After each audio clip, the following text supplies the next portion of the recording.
Per me Vannacci al momento attuale è una persona che non ha la tessera da Lega e quindi è di un altro partito o di un'altra, diciamo, un'altra fazione, e qui c'è una riunione di leghisti e quindi parliamo di Lega. Mantiene le distanze dal generale Vannacci e da quello che potrebbe in prospettiva rappresentare il presidente del Veneto Luca Zaia, che sul tema interpreta quello che è il sentimento di buona parte dei militanti.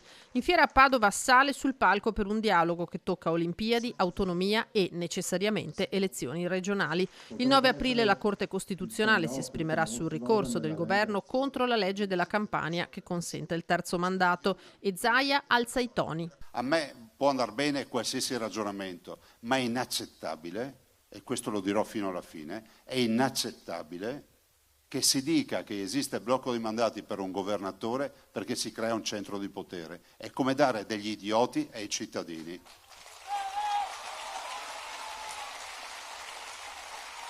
Perché abbiamo storie di governatori e di sindaci mandati a casa dopo il primo mandato.